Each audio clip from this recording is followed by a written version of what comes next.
It's 106 degrees outside, so I think we're doing pretty good in here, but as hot as it is outside. If you would, please turn your cell phones off. We do record this, and we try not to have cell phones ringing in the middle of it.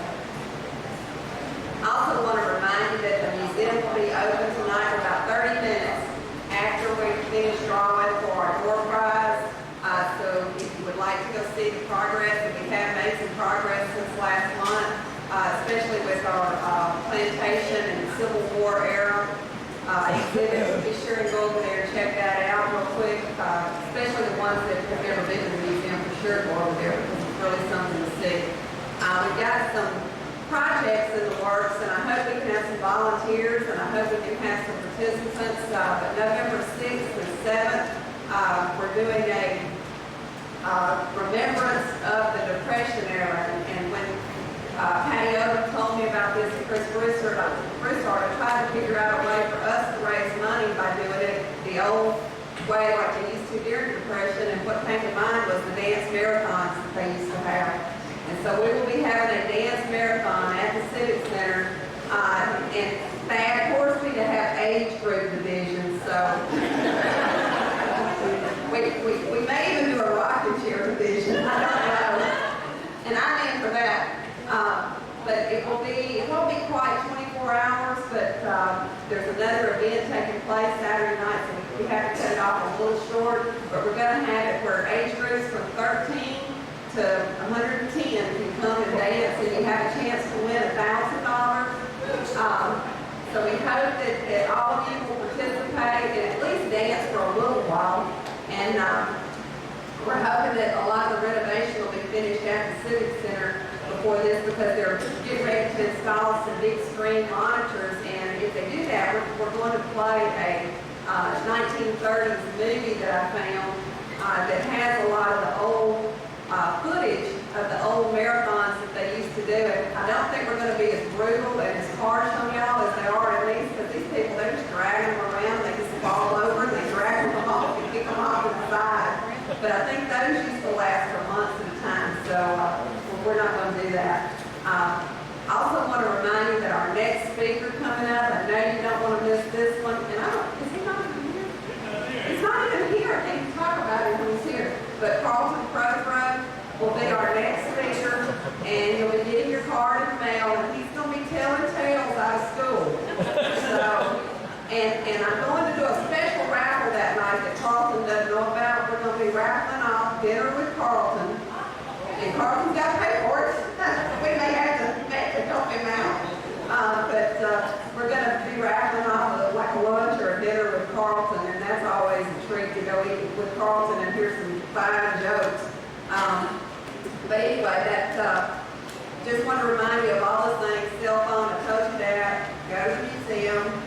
Don't miss next month. I also got last month's speaker, John Andrews Williamson. I got that DVD over there for $10. Also, our cookbooks. The third cookbook will be in within the next 2 weeks.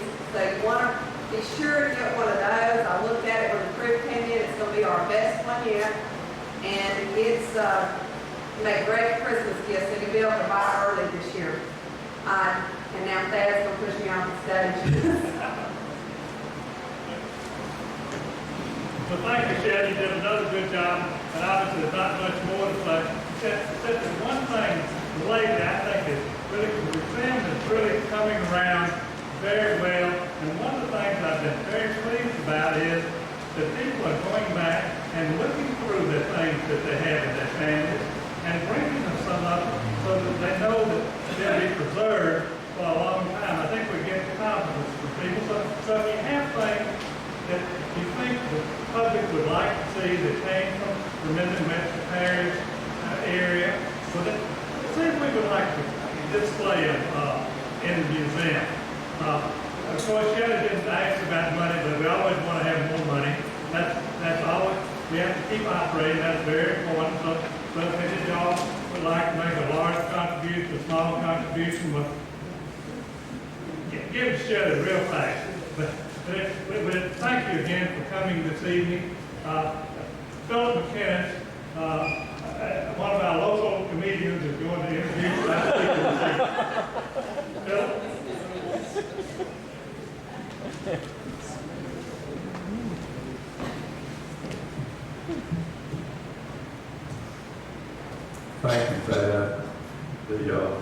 First thing I'd like to say to Shelley is, I believe you'd clear more money on that pro-throw deal if you auction off the right to not ever have to have lunch with Carlton.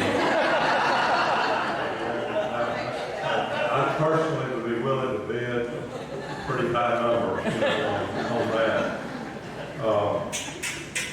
When I got up here and I saw how low this lectern was, I realized this was going to be a severe test of my bifocals tonight, but I think I can make it. It does give me a great deal of pleasure to introduce our speaker tonight, Dr. William Wilkins, better known as Billy. He was a native of Minden up until the age of 11 when the unfortunate events took place that he'll discuss in part of his talk tonight. He subsequently moved to Shreveport to join his father and attended Crestwell Elementary School and Byrd High School. He graduated from Byrd in 1938 at the age of 16 and then enrolled at Louisiana State University. When he graduated there in 1942, the Army was waiting.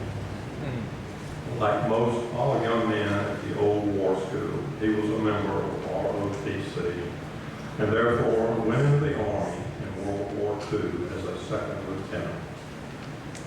He served for 3.5 years from 1942 to 1945 and went into Normandy on D+5. That's 5 days after D-Day. After his release from the Army, he came home to Louisiana and went to Loyola Dental School on the GI Bill from 1946 to 1950. After graduation, he returned home to Shreveport and set up his own dental practice. He was in private practice there for a total of 47 years and then worked for 3 more years in dental-related work before retiring. I had a great visit with Billy the other day, and it sounds like he hasn't slowed down too much since his retirement. I'm proud to say he's a relative on my mother's side of the family, and I went to him for my dentistry after I graduated from Dr. Yearwood, the first pediatric dentist in Shreveport. However, about the time I went to college, Billy showed me some x-rays and said that I needed to have my 4 wisdom teeth cut out. After heading off to LSU, I avoided him like he was a serial killer. As I hoped they would, all 4 of my wisdom teeth came in successfully, and Billy might feel justified to know that they've been nothing but trouble for the rest of my life. After I came back to Minden to live, my good friend Dr. Richard Campbell came back home to practice dentistry, so I really felt that I should help my friend get started in his practice, and I started going to him. I can assure you that's a decision that has caused me an untold amount of pain. Nonetheless, I've been really looking forward to hearing Billy tonight. In addition to his recollection of the tornado, I think he also plans to talk about what it was like for a young boy to grow up in Minden in those days. Please join me in welcoming Dr. William Wilkins.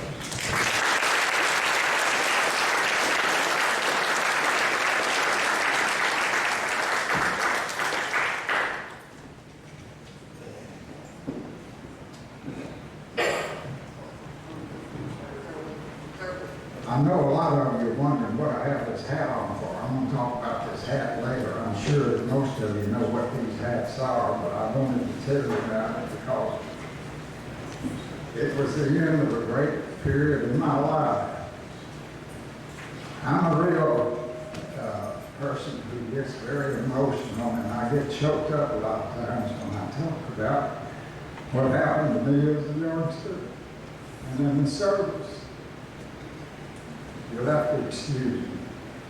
I was born in a house on Pine Street that belonged to my grandfather. At the time I was born, he was a sheriff of Webster Parish, Mr. Hutch Phillips. But by the time I got to know him, when I was old enough, he was a deputy under Mr. Prince Huff. I'd like to know how many people in this room were alive in 1933? Show me your hands up, anybody. Not very many. In 1930, well, I need to go back. I want to tell you about, I was born in that house because my family lived, my dad and my mother lived in Shreveport. But in those days, not many people were born in hospitals. So when my mother's time came to deliver, she came back to Minden and went to her father's house, and I was born there. My dad's father came from home, Louisiana, the city, and he always reminds me, he said, Billy, the first time I ever saw you, you were on a soapbox.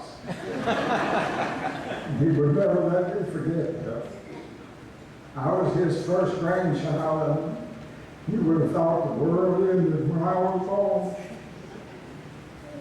My mother and father were both born in Shreveport. They both had Phillips in their background. My dad's mother was a Phillips, and my mother was, of course, was a Phillips. They weren't related, but they both lived here. They both finished high school at the old Minden High School. My dad graduated in 1917, or 1916. He was born in 98. On his graduation, he went to New Orleans and joined the Navy. He went to New London, Connecticut, and Harvard University, and he joined the submarine service, which was a pretty wild thing to do in those days. I asked him, I said, Daddy, did you ever fire a torpedo? He said, we never fired a torpedo in anger, only in practice. I said, well, where did y'all go? He said, we went off the coast of Spain and patrolled back and forth, but we never saw a German ship. And I said, well, was it very bad? He said, it was pretty bad. In those days, they had those old diesel engines, and the fumes would make people on the submarine sick. He said, there were times when the captain and I were the only two men on the boat that weren't sick. But anyway, after graduation, he went to LSU and promptly flunked out. And he was determined that I was going to be a little bit more.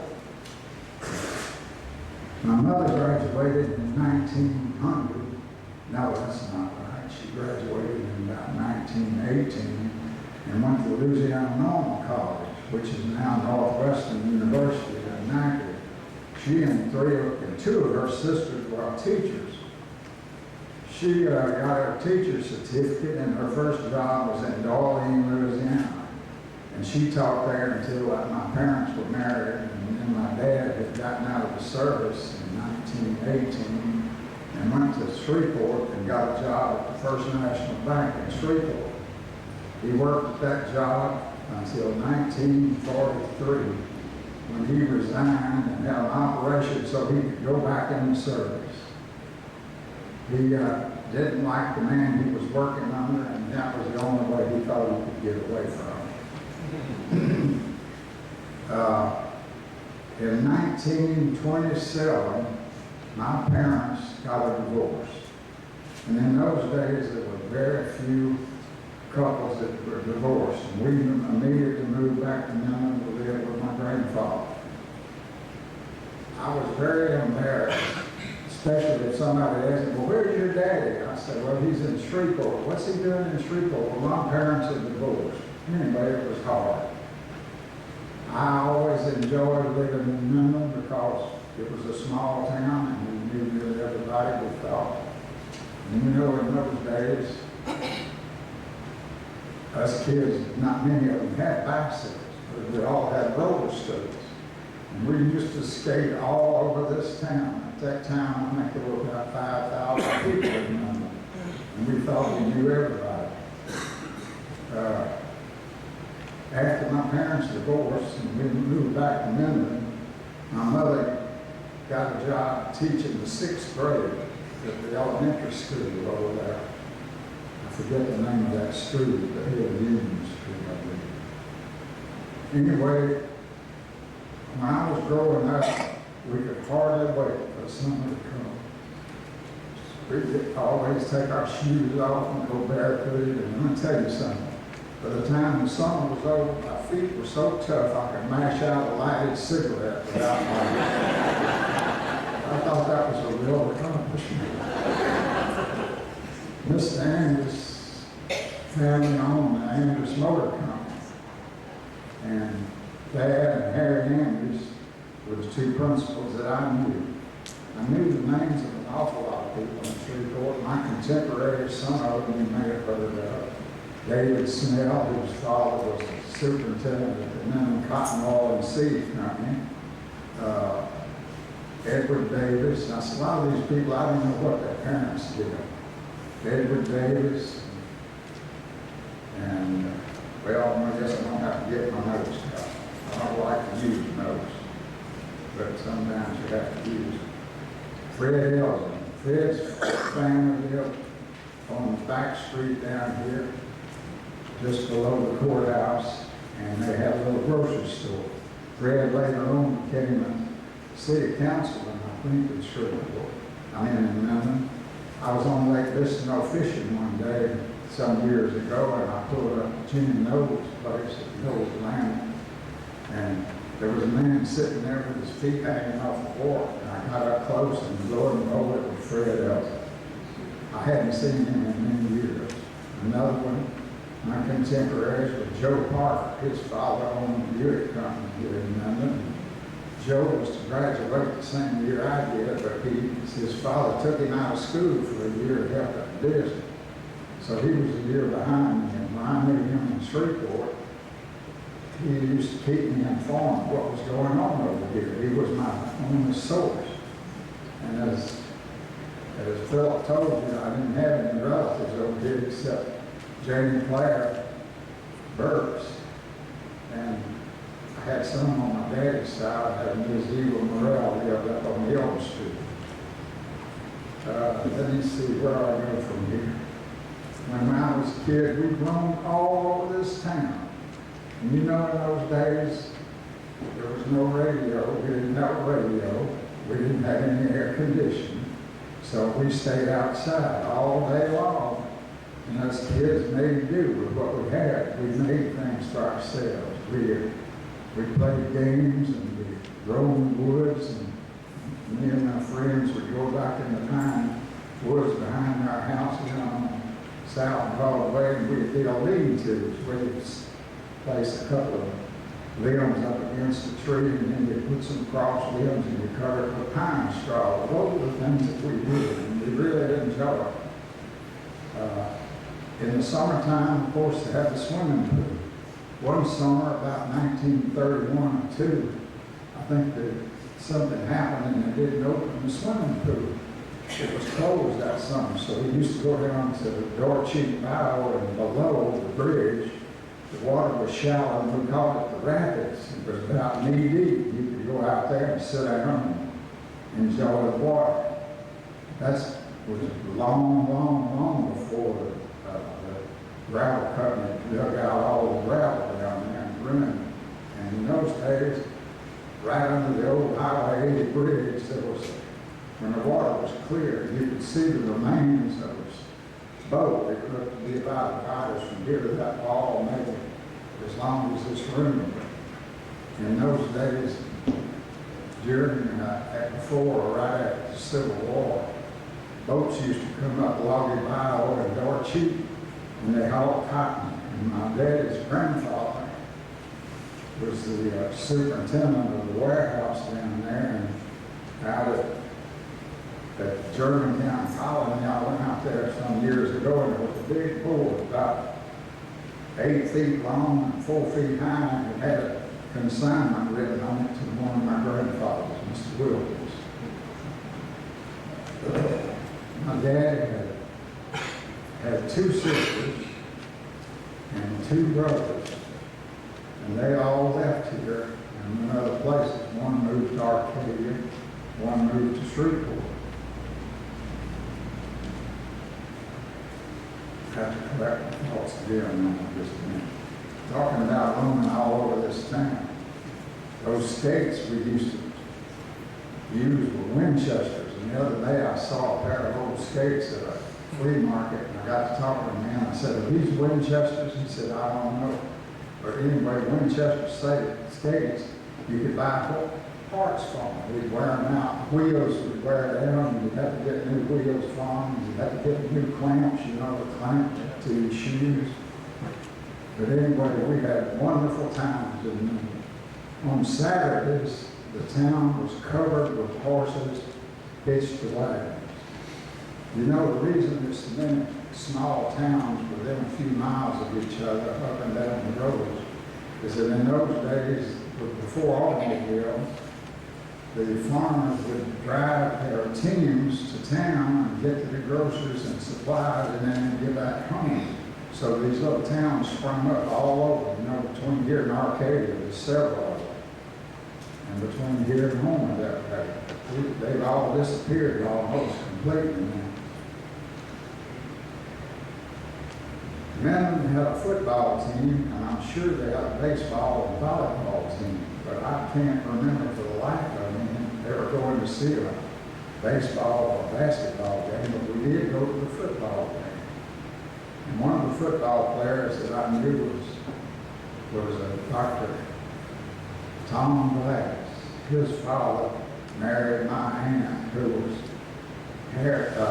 Philip and Harry's grandmother, and he came back to Shreveport and practiced medicine in Shreveport. Another one was Bobby Franks. Bobby's father was a veterinarian over on the west side of town. I had my dad's youngest brother married his daughter and practiced veterinary medicine there. Some of you probably remember him, John Will.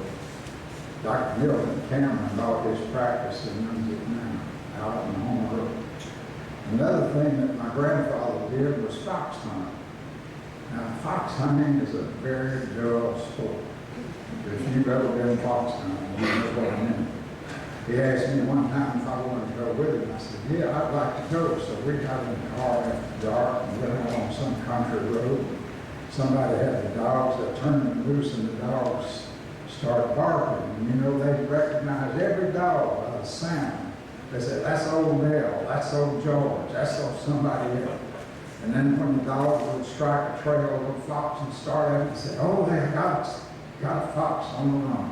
And then after a while, they'd change their bark and say, oh, he's a tree. But in the meantime, if they got out of here, they'd jump back in the car, run around another mile or two on another country road, and they'd get out and listen again.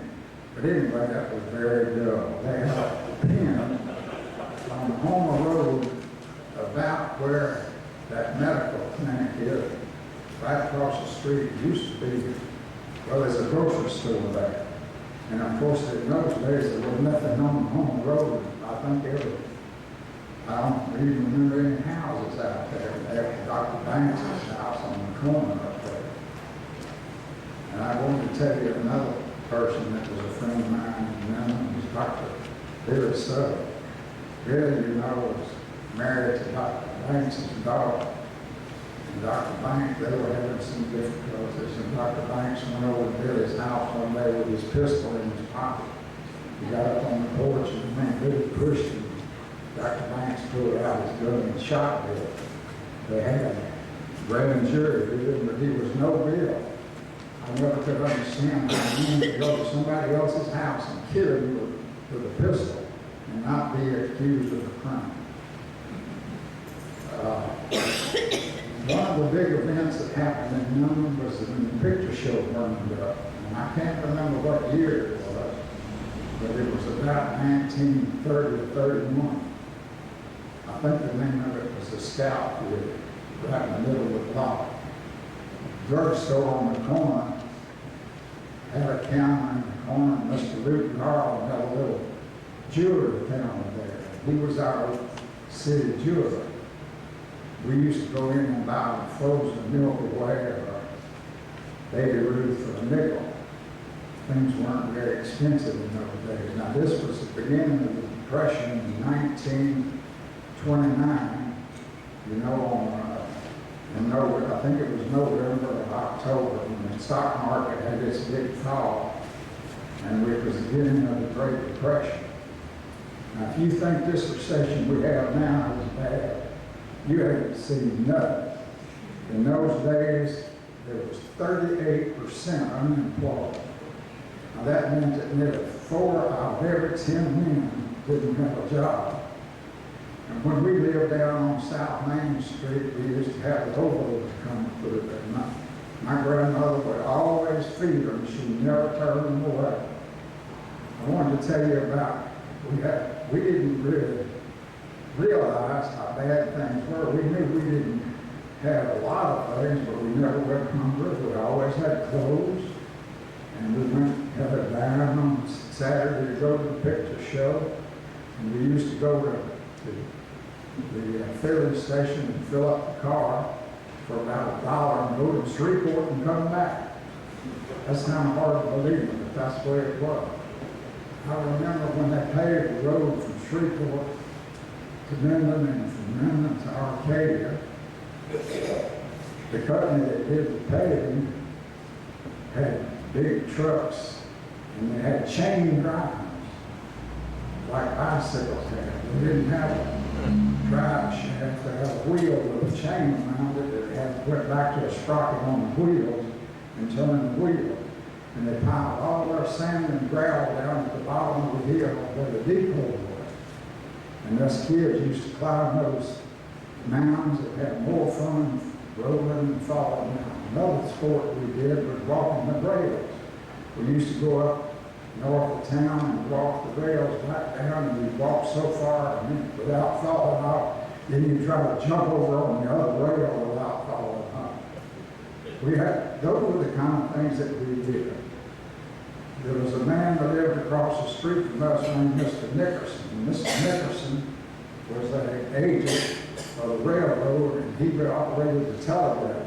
In those days, they didn't have telephones that the railroad used. They had telegraph. And he rigged up a telegraph, a key set for Wallace Nickerson and I. Wallace lived across the street, and we used to send messages back and forth. And on Friday nights, this was something else that we always did. In the summertime, they had a band concert up in the park. And of course, we'd all go. Mr. Blake was the bandmaster. Mr. Blake also was the music teacher at high school. And my mother was determined that I was going to play an instrument. So she bought a second-hand clarinet, and I took clarinet lessons. I didn't like it. I didn't want to practice, and finally she let me quit. But I did remember one thing we did. We went to the state fair in Shreveport. And as I remember that day, it rained. It was a misty, rainy day, but we had fun. Birthday parties. One year, my aunt, Philip's grandmother, gave me a birthday party on the 2nd of November. And she called it a Halloween party. We had apple bobbing, did those kind of things. There was a lot of fun. Some of the other people that I knew in Minden, I mentioned David Snell, Johnny Johnson, and his brother. Ms. Johnson was a Sunday school teacher at First Baptist Church. Philip's grandmother was the superintendent of the junior department. I think it was. And of course, I was in her department at First Baptist Church. Brother Kilpatrick was a preacher. He had a son. You know, as you get older, these names come and go. You think of one just like that out of the blue, and then when you want to put it up, you can't remember. But anyway, I think he had a car that was one of those touring cars. You know, it didn't have windows. It had a cloth top and it was open. You know, he was we thought kind of a bad character. I don't know if my preacher's children get the names of being bad too, but sometimes they do. We used to have a program at school called Rainy Day Program. Now what that was is if it was a bad rainy day, they would have no recesses, it shortened periods, they'd have no lunch, and we'd get out of school about 1:30 or 2 o'clock. And on the first day of May, 1933, was such a day. My mother and her sister Lillian, who was a teacher also at the school, they bought a car together and we used to go home for lunch every day. I never ate at the school, not one time. In the 5 years I lived there. I guess they served the meals in the cafeteria, but anyway, we went home for lunch every day.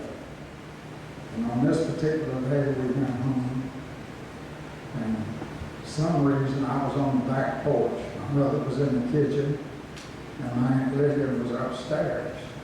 I was out on the back porch, and my granddaddy had a big, it wasn't really a garage, it was really a barn, because he had a cow and some sheep. The back part of it was for them, and the front part of it was concrete, and he parked the cars in it.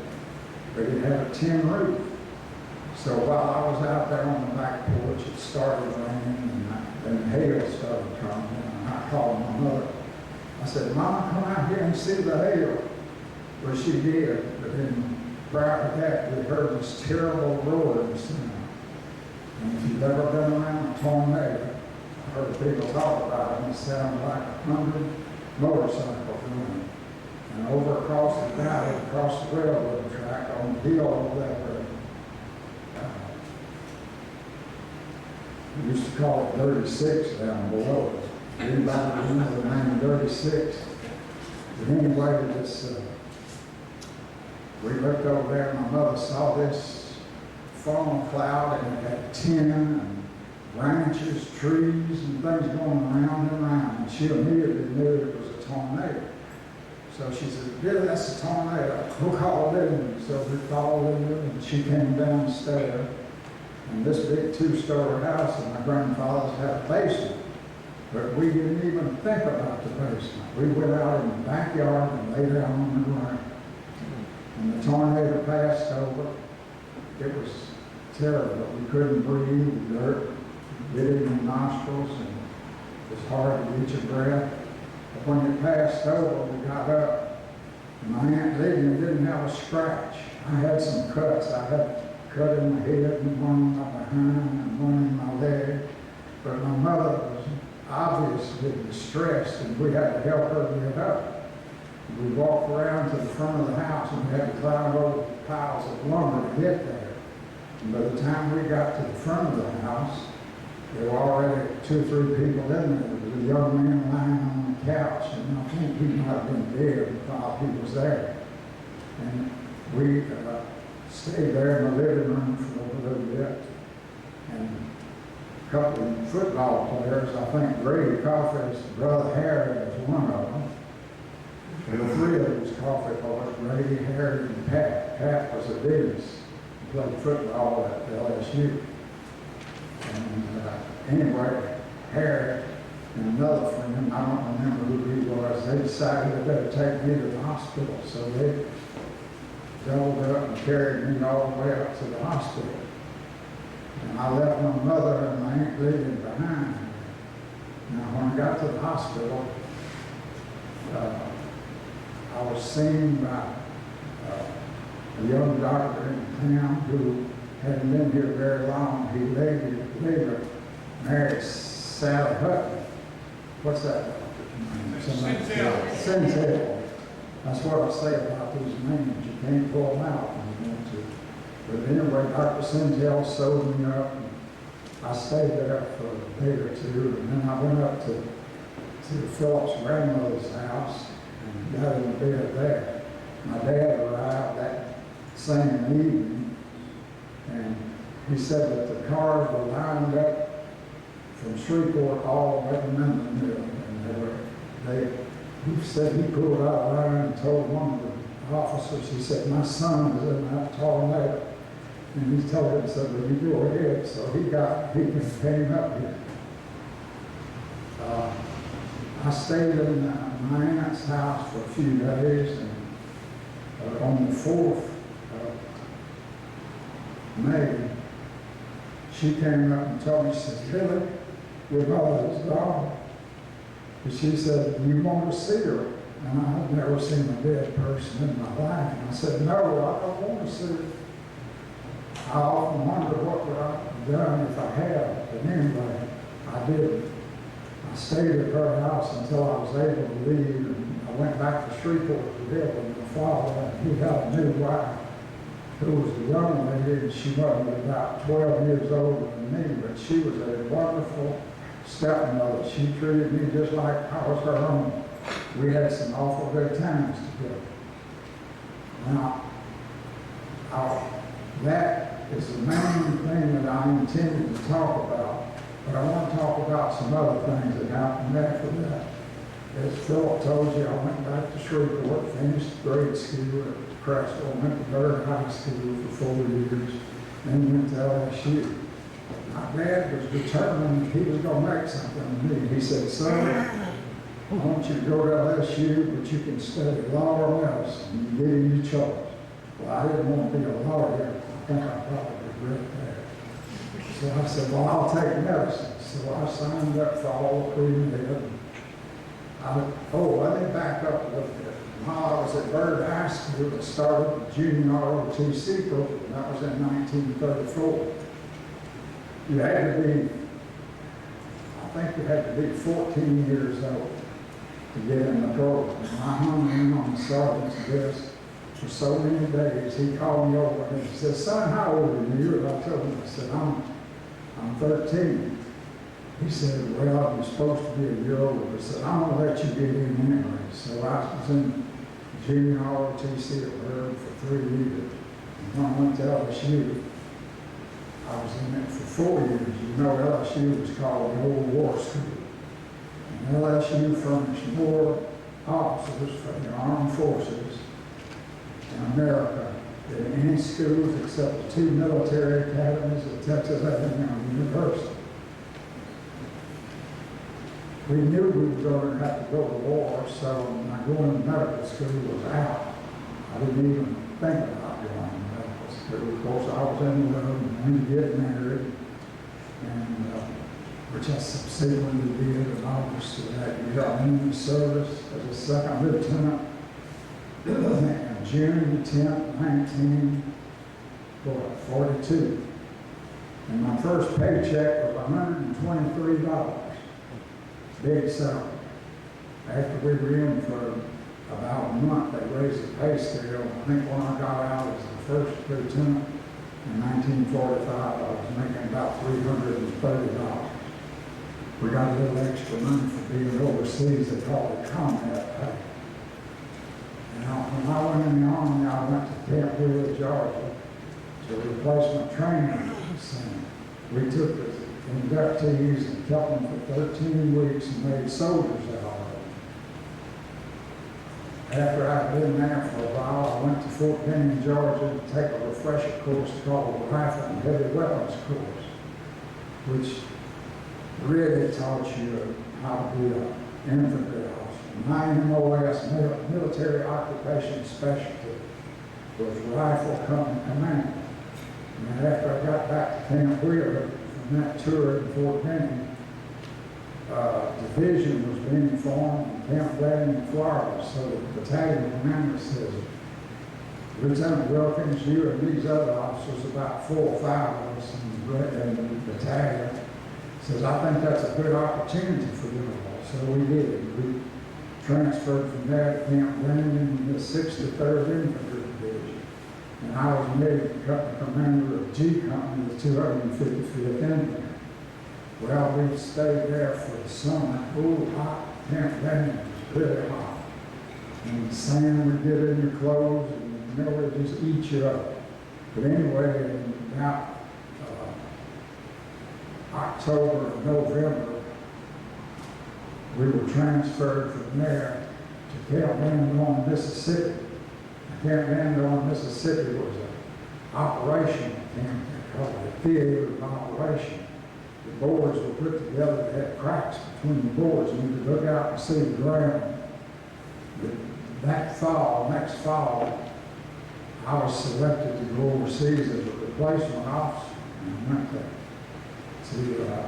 Fort Meade, Maryland, and from there to Camp Shanks, New York. I was sent over with a group of about 300 officers, all company grade officers, all infantry.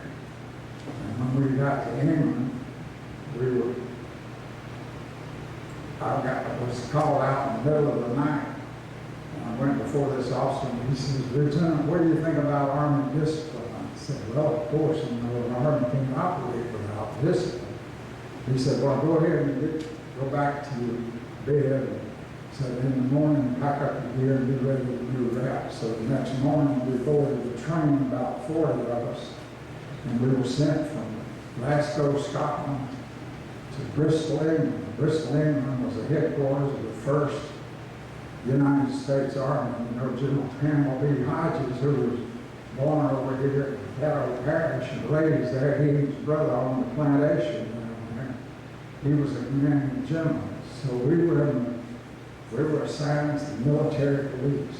Well, I didn't like that. I'd been in the infantry. I didn't want to be a military policeman. We had visions of doing town duty, you know, arresting soldiers and all that. I asked him, I said, Major, how can I get back in the infantry? You know, he didn't even bother to answer my question. He thought, this stupid lieutenant doesn't know what he's talking about. But anyway, about 2 weeks later, we went down to Land's End, and we practiced invasion maneuvers. We were loading them up on boats on the south shore of England, and they'd go around Land's End and coming up above Assault Beach. And that's when I really realized what a lucky person I was. If I had stayed in the infantry, I would have probably landed on Hall Beach on D-Day or the next day, and I probably wouldn't be here today. This is a program I gave to my Rotary Club several months ago. I was called by one of the men, he said, Bill, would you give us a talk on D-Day? I said, yeah, I'll be glad to. So I went into a lot more detail. But one of the best compliments I ever had, I made speeches to a number of groups.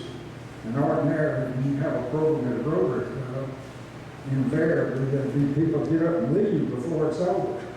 Well, I got to talking and I didn't know how long I talked. I looked at my watch and it was 5 minutes after 1. And not a person had gotten up. And I said, oh my goodness, we're past due. I said, I'm sorry. So the president of the club, he said, well, I knew you were going over, but said everybody was still here. So I'm sure they wanted to hear what you had to say. But I went ashore in LCVP, which is a small boat, and they put us out on the shore, and I walked out on dry ground. Now the pictures you've seen of them getting put out and water over their head, and a lot of soldiers drowned on the whole beach because it was so heavily laden they couldn't swim. But we went out on dry ground, and we stayed there the rest of the day. I was waiting for my company. My company first sergeant and truck driver and I in the truck were the ones that went ashore. We waited most of the day for them, and he didn't come, so we went on into a reception area and spent the night. Believe me, we got us a foxhole, and we got it. I spent all that time in the military police. We went through France, Belgium, into Germany, and went all the way up to Bonn, Germany, across the river, went on into Göttingen, and several other towns. And when the war ended, we were in Bremen, Germany.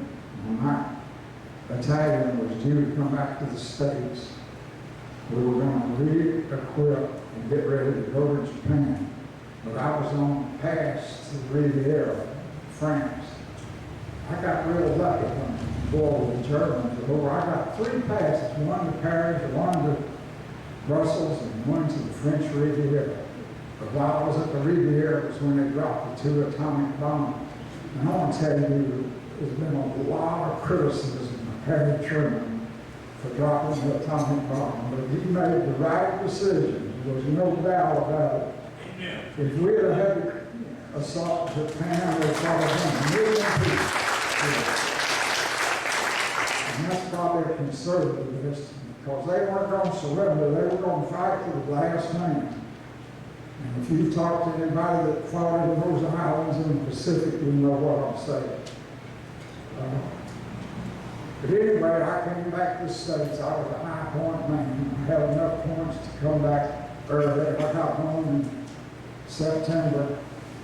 And if I'd have known it, I could have gone to dental school like September. It didn't start till the near the end of the month. But I lost a whole year, so I started in 46. And I graduated in 1950. Philip told you, and I opened an office in Shreveport and practiced there for about 47 years, and then worked for the dental laboratory and another dentist for 3 years. So I had 50 years as a dentist. And I loved dentistry until the government and insurance companies got to running it, and then it was not in front of me anymore. That really is about, I wanted to talk to you once about this and wonder what this cap is. How many of you don't know what this cap is? This cap was given to us when we went to Washington, D.C. on the honors for that. You know, Tom Brokaw said that we're the greatest generation. And when people complain about things, I tell them, I said, you know, if it had been for us, you'd probably be speaking German today. You wouldn't be speaking English. But anyway, we went up there, and these hats were given to us. And we had 3 colors, red, white, and blue, and that determined we rode buses. You know, the color of the hat was what determined which bus you were on. And on the way back, I was asking the man in charge, I said, where do you get the money for these flights? He said, it's all contributions. I said, well, I'd like to make a contribution. He said, no, we won't accept your money. We will not take money from any revenue. I said, well, I'd be glad to give it if you'd take it, but we wouldn't do it. But I thought that you might like to know a little bit about this. And when we got off the plane in Washington, we were greeted by hundreds of people. They had 2 bands and people there waving to us and talking. When we came back, it was the same way. When we got to Shreveport, there must have been a couple of thousand people there. It was really, really interesting. Now, I don't have much else to tell you, but after this program is over, I'll be very glad to talk to people. I know they're a lot older. There's one other person in Minden that was a contemporary of mine. He's a little younger, Dr. Carter Norm. Carter's an optometrist up at the head of the street, and I think he's a couple of years younger than I am, but we were friends. And besides him, I don't know anybody else in Minden besides Philip and his brother Harry. If anybody would like to ask me a question in front of the group, I'll be glad to try to answer. And after it's over, I'll be glad to talk to anybody that wants to. Dr. Wilkins, which trip did you make? I'm sorry? Which trip did you make to I Washington? made the second. I was on the last. You were? Last, yeah. I got a thing through the mail today. This, did you get one? Yeah. I had to listen to it. I'm going to have it found. On the back of your calendar, show the back of your calendar. On the back of the You see calendar. what's written on there? This says LG 2020, and I know that LG is the initials of the man that started it in Louisiana. But I Yes, don't remember I was one of the people who know the significance of that cap.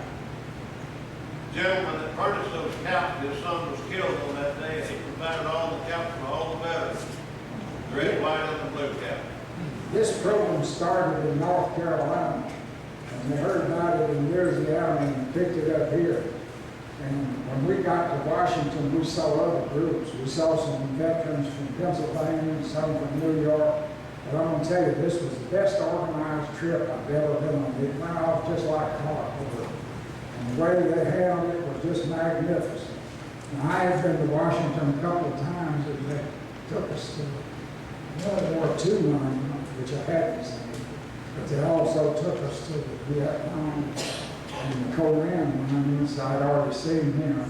And they took us to the Iwo Jima line. And they took us to the Franklin Roosevelt. I didn't go to see it because I didn't want to.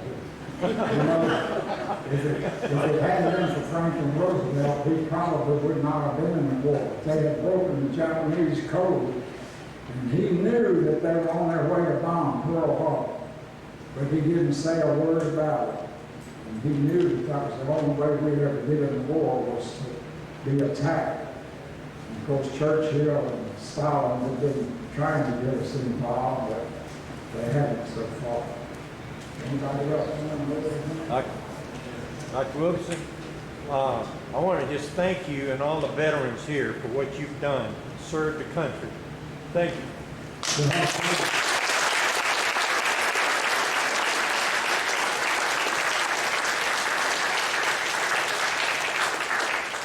I appreciate it, and I wouldn't take anything for it, but I wouldn't want to see anybody go through it, you know. War is hell. If I can tell you about some of the things that went on the beach and on the harbor that you would find hard to believe.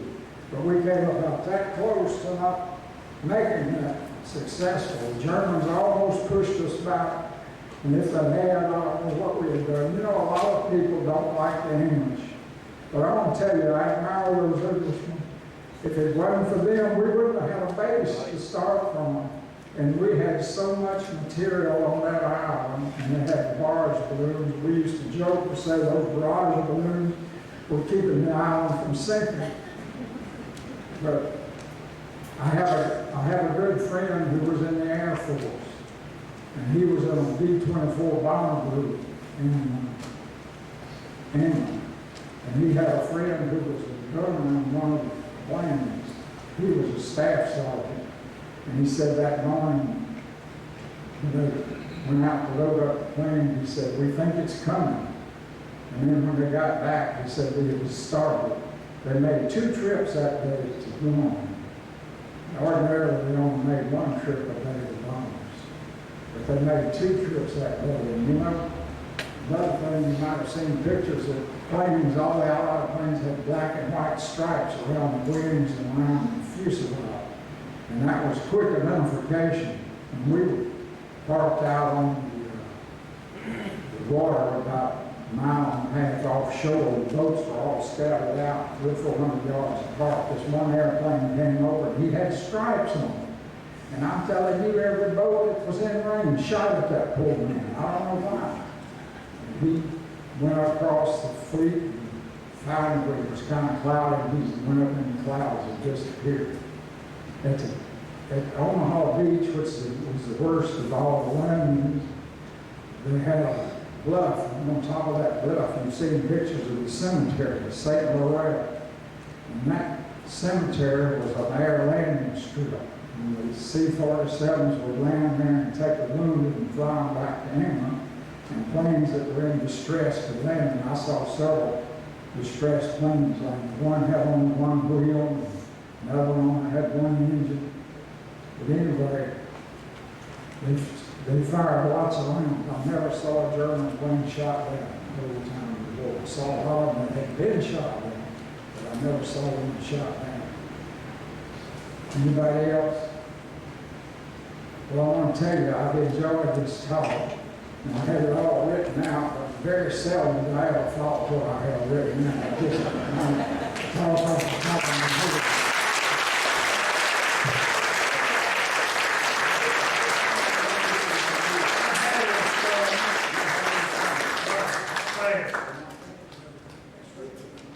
Right, yeah, he did, and this has been really wonderful for me. You know, I grew up 10 years later in the same places.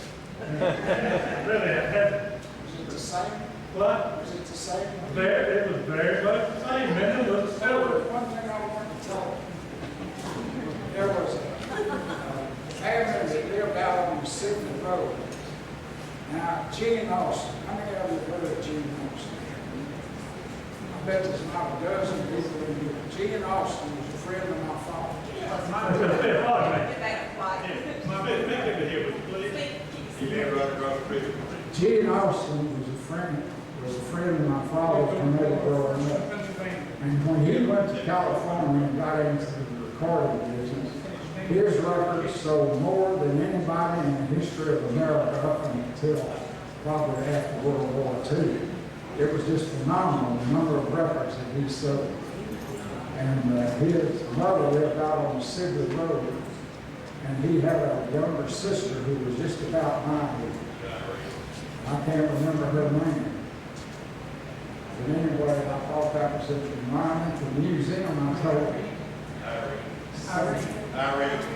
Was that Irene? I asked them if they had anything about Gene Austin, and then they had a list, not very much, but a lot more. We got some live footage, we just gotta get it going. You just really done a wonderful job. I want to commend you. Thank you for coming. Thank you very much. Thank all of you for coming. And those that haven't been to the museum, please go down and the Shelly has something important to say. Okay, we're gonna draw for the door prize. I can see who's back there. Bill, can you draw for the door prize real quick? Bill's gonna go unlock the museum, so if y'all give him about 5 minutes or so. He's gonna draw a name out of there. You don't have to spin it, just dig around. Don't peek.